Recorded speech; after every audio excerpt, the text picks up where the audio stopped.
With BC Racers, we've finally reached the end of our journey through the Chuck Rock franchise. And I know for a few people that it's actually quite a shock whenever they learn that BC Racers is actually a Chuck Rock game. BC Racers is the sort of game that every mascot platformer always dreams of getting.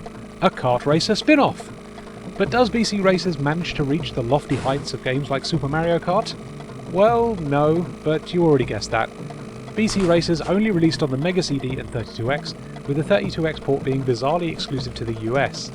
You'd have thought a European release would have been on the cards, seeing how the Chuck Rock franchise is entirely developed in the UK, but Sega Europe probably saw the writing was on the wall for the 32X by June 1996, when the US version was launched. In this video, we're specifically looking at the Mega CD version, as we've done with every Chuck Rock game featured on this channel. This is one of the few games on the system that actually uses the Mega CD's ability to draw scaling and rotation effects for in-game action. As a result, we get a kart racer that looks very Mode 7, but it doesn't run with the same fluidity as some of the best Mode 7 racers on the SNES. However, trackside objects and other racers do scale a lot more convincingly, so there's that. In BC Racers, new character Millstone Rockefeller challenges Chuck, Jr. and the rest of the gang to a racing championship, with the winner receiving the highly sought after Boulder Dash bike. Yep, the weird obsession with motorised vehicles is back from Chuck Rock 2, except here it seems more appropriate in a racing game. The game plays a lot like Road Rash, with 2 attack buttons for attacking either left or right, and a health gauge which is depicted by a crumbling boulder. You can refill this by driving over the cartoon meet near the start-finish line, acting as a sort of pit stop, but without actual stopping. With a 6-button controller, you also have an extra button to activate a boost.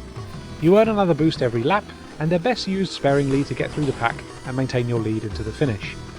You can also change the camera angle to be positioned higher, giving you a better view of the course ahead. The game handles well enough, the pace is fairly frenetic, and there's some light rubber banding at play, so you're always going back and forth with another racer, which keeps things interesting. There's some nice graphical effects, like this headlight that illuminates the road ahead in this nighttime stage, that are quite unique among Mega CD games. But the overall feeling with BC Racers is that it's just nothing special. It's a completely functional mascot kart racer, and that's it.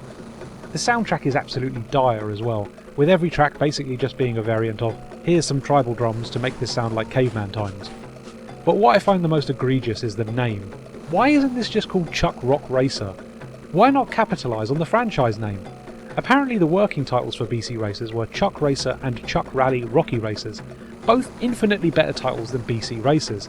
There's just no consistency to the Chuck Rock franchise. I mean, Chuck and Jr. themselves seem to go through a redesign with every game as well. Surely you'd want your mascot characters to be instantly recognisable from game to game? Also, when you really think about it, the full title of this game is Before Christ Racers. That's just weird.